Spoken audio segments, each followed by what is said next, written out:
Spotify users looking for a swift and simple method to remove all their liked songs simultaneously, you'll find the platform does not natively offer a direct one-click solution. The absence of a clear alt button means users must explore alternative approaches to achieve this goal.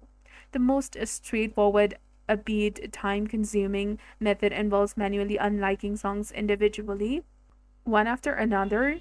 For users with extensive libraries of liked songs, this can quickly become a tedious and impractical task. However, there are workarounds that offer more efficient means of clearing liked songs. One such workaround involves utilizing the desktop application where users can select multiple songs at once and remove them in bulk. This method significantly reduces the time and effort required compared to the manual song by song approach. And another more technical workaround involves connecting to Spotify through its API, which allows for more advanced control over your account and library. While this method offers great flexibility, it requires a certain level of technical expertise and may not be accessible to all the users. So therefore, those seeking to completely reset their like song and start fresh, the desktop box section methods provide a reasonable balance between efficiency and ease of use. You can also do a quick research and use the Google extensions.